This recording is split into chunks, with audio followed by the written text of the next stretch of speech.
Ananda. Waalaikumsalam warahmatullahi wabarakatuh. Apa kabar hari ini? Alhamdulillah, luar biasa, tetap semangat. Allahu Akbar. Alhamdulillah masih semangat ya untuk belajar. Masih. Silakan sebelum belajar Ananda perbaiki tempat duduknya terlebih dahulu. Sudah siap? Sudah. Silakan Ananda berdoa. Berdoa mulai.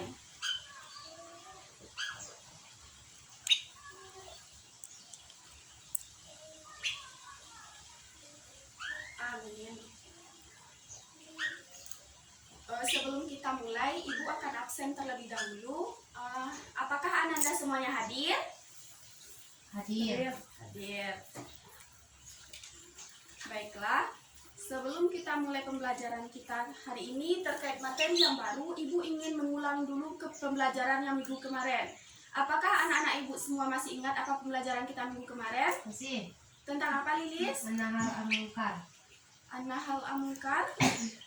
Al-Ma'ruf Ada yang Al-Munkar. iya, amar makruf nahi mungkar. Coba Ananda sebutkan satu contoh dari perbuatan amar makruf nahi mungkar. Berkata benar. Ya, berkata benar. Yang mungkarnya, Diva? Menipu orang lain. Ya, menipu orang lain. Ada kemarin pembelajarannya diulang lagi? Ada. Oke, hari ini kita masuk kepada materi baru yaitu tentang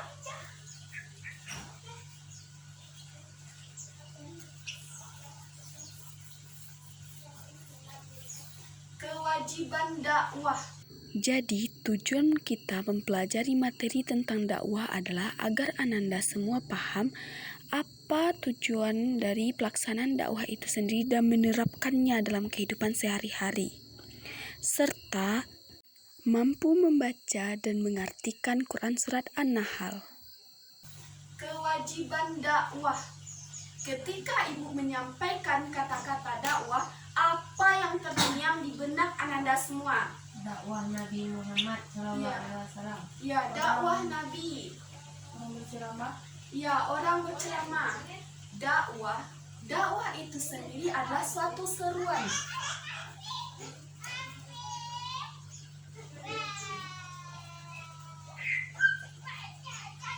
Yaitu suatu seruan atau ajakan untuk membawa seseorang dari yang tidak baik menjadi Baik. dari yang tidak tahu menjadi Tahu. ya, dari orang yang selalu melakukan kemaksiatan berubah menjadi orang yang melakukan kebajikan.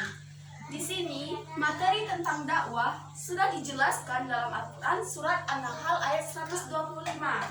Sebelumnya mari sama-sama kita baca terlebih dahulu Quran surat An-Nahl ini. A'udzu billahi minasyaitonir rajim. Bismillahirrahmanirrahim. Ud'u ila Sabili rabbika bil hikmati wal mau'izati hasanah wajadilhum billati ya ahsan inna rabbaka huwa mu'lamu biman dhalla an sabili wa huwa a'lamu bil muhtadin. Nah, jadi di sini bukan wahwa lamu ya, wahwa a'lamu bil muhtadin. Di sini Ibu akan menjelaskan terlebih dahulu. Dalam Quran surat An-Nahl ini dijelaskan bahwa ud'u, serulah, ajaklah, ila sabili rabbika, kepada jalan Tuhanmu. Jadi di sini Allah memerintahkan kepada setiap mukmin untuk mengajak dan menyeru mukmin yang lainnya kepada kebajikan, yaitu jalannya Allah. Kalau jalannya Allah, apakah dasarnya? surga. Dasarnya adalah Al-Quran dan Sunnah. Nah, Ya, Al-Quran dan Sunnah. Jadi ketika kita menyampaikan seruan atau berita dakwah itu harus berdasarkan Al-Quran dan Sunnah. Sesuai dengan yang dijelaskan di sini, serulah kepada jalan Tuhanmu dengan hikmah, pengajaran yang baik, dan berdebatlah kepada mereka dengan cara yang baik. Sesungguhnya Tuhanmu yang lebih mengetahui siapa yang tersesat dan siapa yang mendapatkan petunjuk. Ya, di sini dijelaskan dalam Quran surah An-Nahl 125 ini dijelaskan bahwa ada cara untuk menyeru atau berdakwah tadi. Di sini ada 3 cara. Yang pertama bil hikmah, yang kedua mau'izatil hasanah, yang ketiga adalah wajadilhum. Yang pertama bil hikmah, dengan hikmah. Menurut ulama tafsir dan ulama-ulama lainnya bahwa bil hikmah yang dimaksud di sini adalah kita mengajak dengan dasar pengetahuan yang kuat, dasar yang sesuai dengan Al-Quran dan Sunnah. Tidak asbun. Ananda tahu apa itu asbun? Ajaran yang buruk. Asal bunyi. Asbun itu asal bunyi. Jadi ketika Ananda ingin menyampaikan kepada temannya, misalnya Lilis menyampaikan kepada Tifa menutup aurat itu wajib. Lalu ditanyakan sama Tifa, emang apa dasarnya Lis? Nggak tahu, mama aja yang nyuruh. Nggak kayak gitu, tapi harus ada dasar. Misal seperti ini, Tifa menutup aurat itu wajib. Emang apa dasarnya Lis? Ditanya sama Tifa, Al-Quran dan Sunnah menjelaskan bahwa wahai Nabi, katakanlah kepada istri-istrimu, anak-anak perempuanmu, istri-istri orang mukmin, julurkan jilbab mereka ke seluruh tuh. Ada dasarnya dalam Al-Quran. Jadi ketika kita menyampaikan suatu kebaikan atau berdakwah kepada orang lain, harus berdasarkan dasar. Tidak boleh asal bunyi. Kalau asal bunyi, nanti nggak ada yang percaya sama apa yang kita sampaikan.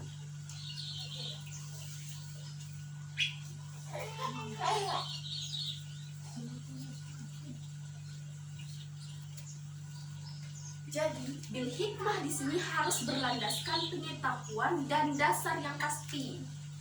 Anda paham? Paham.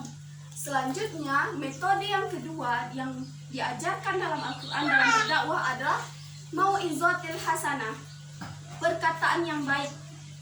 Seperti apa perkataan yang baik? Apakah Anda tahu? Ada yang tahu perkataan yang baik seperti apa? Ya, berkata benar. Ada lagi? Sopan. Ya. Ada lagi? Tidak. Jadi, mau'izatil hasanah di sini adalah perkataan yang baik yang menyentuh hati. Jadi, ketika kita berdakwah, kata-katanya harus baik. Contoh kepada Rasulullah. Apakah Rasulullah berdakwah dengan cara menghina, mengejek? Tapi dengan lemah lembut, perkataan yang sopan dan menyentuh hati. Bayangkan ketika Ananda memperingati teman Ananda, misalnya kawan, kita sebagai orang mukmin harus berperilaku jujur. Apakah diterima sama temannya? Diterima karena perkataannya baik. Tapi seandainya lo itu udah jelek, gendut, nggak berkata baik lagi, nggak jujur lagi. Harusnya lo tuh yang gendut, jelek, hidup lagi itu harus jujur. Diterima nggak? Nggak diterima, malah bikin sakit hati. Jadi kalau berdakwah harus dengan kata-kata yang baik. Tidak boleh menghina, mengejek, atau mencela fisiknya. Karena fisik seseorang itu adalah Allah yang menciptakan. Ya. Jadi kata-kata yang baik ini tersebar banyak dalam Al-Quran dengan kata kaulan karimah, kaulan syadid, perkataan yang mulia, perkataan yang benar. Ananda paham? Paham. Selanjutnya metode yang ketiga adalah wajadilhum, debatlah. Jadi debatlah di sini bukan debat kusir yang dimaksud, tapi berdebatlah atau berdiskusilah, karena salah satu jalan dakwah yang lain yaitu adalah dengan cara lisan, bil lisan, dengan lisan. Jadi di sini kita harus berdebat dengan cara yang baik, jangan sampai tengah berdebat misalnya tentang Quran surat Az-Zariyat 56. Setiap manusia, jin dan manusia tujuannya hanya untuk beribadah. Ketika asik berdebat, nggak boleh beribadah, nggak baik seperti itu. Tapi berdebatlah dengan cara yang baik dan iya, karena ketika kita mengajak orang kepada kebaikan itu harus sesuai dengan tuntunan. Di dalam Al-Quran sudah diperintahkan oleh Allah ketika kita menyeru, mengajak harus berdasarkan. Di sini dijelaskan ada 3 metode. Apa aja metodenya? Bil hikmah. Ya, bil hikmah. Yang kedua? Hasanah. Ya, mau izotil hasanah. Yang ketiga? Jadilhum Ya, wajadilhum billati hiya ahsan. Berdebatlah dengan perkataan yang baik. Jadi di sini ditegaskan kembali oleh Allah Subhanahu wa taala, ketika kita telah melakukan dakwah dengan metode yang telah diajarkan tadi, inna rabbaka huwa a'lamu biman dhalla 'ala ansabili. Sesungguhnya Tuhanmu dialah yang mengetahui siapa yang tersesat dari jalannya. Ketika kita telah menyampaikan kawan menutup aurat itu wajib, sudah pakai metode bil hikmah, udah pakai dalil, udah pakai pengetahuan, udah dijelaskan secara rinci bagaimana caranya, udah dengan perkataan yang baik, udah berdiskusi sama dia tapi dia nggak mau mendengarkan, itu bukan lagi kesalahan kita, karena sesungguhnya Allah lah yang mengetahui siapa yang tersesat dari jalan. Ya, sesungguhnya Allah yang mengetahui siapa yang tersesat dari jalannya.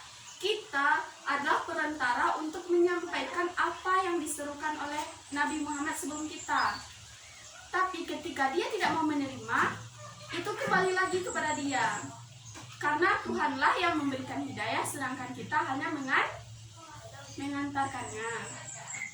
Dan di ayat berikutnya Allah juga menjelaskan, Wa a'lamu bil muhtadin. Allah lebih mengetahui siapa yang mendapat petunjuk. Jadi dari ayat yang telah dipaparkan tadi, apakah Ananda paham? Paham.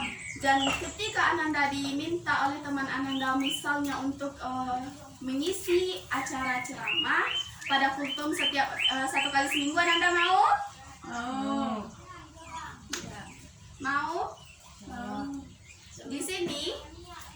Di sini sebelum Ibu menutup pembelajaran kita, Ibu punya kuis untuk Ananda terlebih dahulu. Apa di dalam Al-Quran dijelaskan? Di dalam Al-Quran dijelaskan ada 3 metode dakwah. Siapakah yang tahu apa saja metode dakwah yang telah dijelaskan dalam Al-Quran surat An-Nahl 125? Jadilhum billati. Lanjut tangan. Ada yang tahu? Ya, Lilis? Satu hikmah. Ya, pertama hikmah.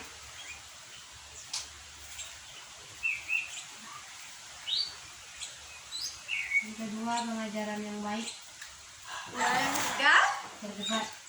Ya, berdebat. Jadi dalam ayat ini dijelaskan ada 3 metode dakwah. Bil hikmah, mau'izatul hasanah, dan wajadilhum billati hiya ahsan. Ya. Pertanyaan kedua, apakah yang dimaksud dengan dakwah? Ada yang tahu? Penyampaian yang benar. Apa? Penyampaian syariat Islam. Seruan. Iya, kalau seruan betul. Jadi di sini dakwah itu adalah seruan atau ajakan mengajak seseorang kepada jalan Allah. Ya, benar sekali. Apakah Anda paham materi hari ini? Paham. Sebelum Ibu tutup pembelajarannya,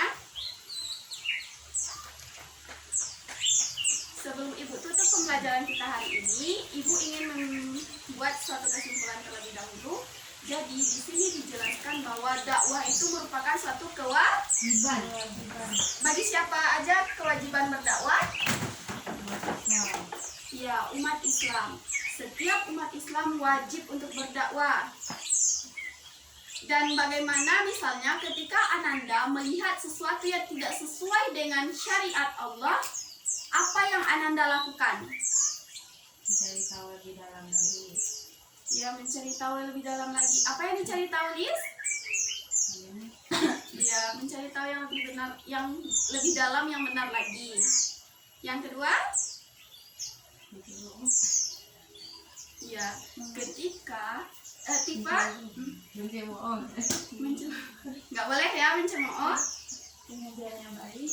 Ya, memberikan pengajaran yang baik. Ada lagi? Nah, jadi ketika kita melihat sesuatu yang tidak sesuai atau membelok dari jalannya Allah, dari koridor syariat, apa yang harus kita lakukan? Serulah, dakwahi, ajak mereka kepada jalan yang Baik. iya, ajak mereka kepada jalan yang baik. Karena di sini tugas kita adalah untuk menjalankan syariatnya Allah. Ketika kita telah menjalankan syariatnya Allah, insya Allah Allah akan memberikan balasan yang setimpal. Apa balasan yang akan diberikan sama Allah? Juga yang indah. Wow. Ya, surga yang indah. Ananda semua ingin masuk surga? Ya. Ya, setiap orang ketika ditanya ingin masuk surga, jawabannya selalu iya. Tapi ketika ditanya kenapa tidak menerapkan syariatnya Allah, nanti aja, tunggu tua, atau tunggu dapat hidayah. Iya, kalau kita hidup sampai tua. Kalau kita hidupnya cuma misal sampai umur 17, yang rugi siapa? Kita. Ya, kita sendiri. Jadi, dalam menjalankan kehidupan kita harus sesuai dengan Al-Quran dan Sunnah. Bayangkan ketika kita hidup di masa jahiliyah sebelum ada Nabi, sebelum Nabi menyerukan ajaran Islam, mungkin kita nggak akan ada di dunia ini karena pada masa itu semua wanita itu dibunuh sebelum dia tumbuh menjadi dewasa. Karena dulu wanita itu dianggap sebagai aib, beban hidup. Jadi kita harus bersyukur untuk menjalani kehidupan ini dan menjalankan syariatnya Allah.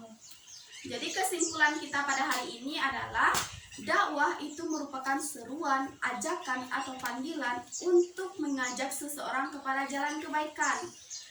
Perintah dakwah atau dasar dakwah itu sendiri terdapat dalam Al-Quran, salah satunya Quran Surat An-Nahl ayat 125 yang artinya serulah kepada jalan Tuhanmu dengan hikmah, mau'izatil hasanah, dan wajadilhum billati hiya ahsan. Debatlah dengan cara yang baik, karena sesungguhnya Tuhanlah yang tahu siapa yang tersesat dari jalannya dan siapa yang mendapatkan petunjuk. Jadi dalam berdakwah kita harus mengikuti metode yang ada dalam Al-Quran Surat An-Nahl 125. Yang pertama adalah metode bil hikmah, dengan hikmah atau pengetahuan. Yang kedua adalah dengan perkataan yang baik. Yang ketiga, Berdebat. ya, berdebat dengan cara yang baik. Lebih tepatnya berdiskusi ya. Ya. Jadi di sini Ananda jangan asal diskusi, hindari yang namanya diskusi kusir karena nggak akan menemukan solusi, malah akan memperkeruh suasana. Untuk minggu depan silakan Ananda pelajari tentang amar ma'ruf nahi munkar. Nanti di minggu kemarin kita sudah belajar juga tentang amar ma'ruf nahi munkar, namun untuk memperkuat minggu depan kita akan lebih mendalami lagi dengan hadis-hadisnya. Jadi Ananda silakan pelajari lagi di rumah, baca materinya. Untuk tugas terkait materi kita hari ini, silakan Ananda catat Quran Surat An-Nahl 125 di dalam Al-Quran. Lalu bikin arti perkata atau kosakatanya. Setelah bikin surat, ayat, lalu bikin arti kosakatanya supaya Ananda lebih paham lagi. Karena ketika kita mencatat, melihat, dan kita membacanya, itu maka akan lebih lama tertinggal di otak. Apalagi kita lakukan secara berulang-ulang. Ya, sekian untuk materi kita hari ini. Kita tutup pembelajaran kita hari ini dengan membacakan hamdalah. Alhamdulillahirabbil alamin. Assalamualaikum warahmatullahi wabarakatuh. Waalaikumsalam warahmatullahi wabarakatuh.